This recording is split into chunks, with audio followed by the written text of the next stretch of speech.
Pakistan Peoples Party Rawalpindi division کے صدر سردار اشر حیات خان کے والد محترم سکندر حیات خان کی وفات پر تعزیت کرنے والوں کا سلسلہ جاری ہے۔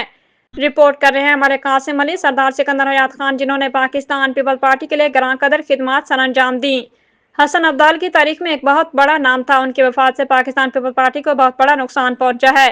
پیپلز پارٹی کے لیے دی گئی قربانیوں کو کبھی فراموش نہیں کیا جا سکتا۔ گزشتہ روز ان کی وفات پر سابق وزیر اعظم پاکستان راجہ پرویز اشرف، گورنر پنجاب سردار سلیم حیدر خان اور دیگر سیاسی اہم شخصیات نے جنازہ میں شرکت کی۔ اظہار تعزیت میں آنے والوں میں مرکزی general secretary Peoples Party Parliamentarians Syed Nayyar Hussain Bukhari, senator Talha Mahmood, major Tahir Sadiq Khan اور دیگر اہم سیاسی شخصیات نے شرکت کی اور فاتح خوانی کے لیے آ رہے ہیں۔ گزشتہ رات peoples culture wing Rawalpindi division کے صدر رفعت علی قیصر نے ان کے بیٹوں سے اظہار افسوس کیا۔ جانی خان، سردار ذوالفقار خان، سردار اشر حیات خان اور ان کے کزن ڈاکٹر فاروق منیر فاروقی سے افسوس کرتے ہوئے کہا، سردار صاحب کی وفات سے پارٹی کو ایک بہت بڑا جھٹکا لگا ہے۔ یہ خلا کبھی پر نہیں کی جا سکتی۔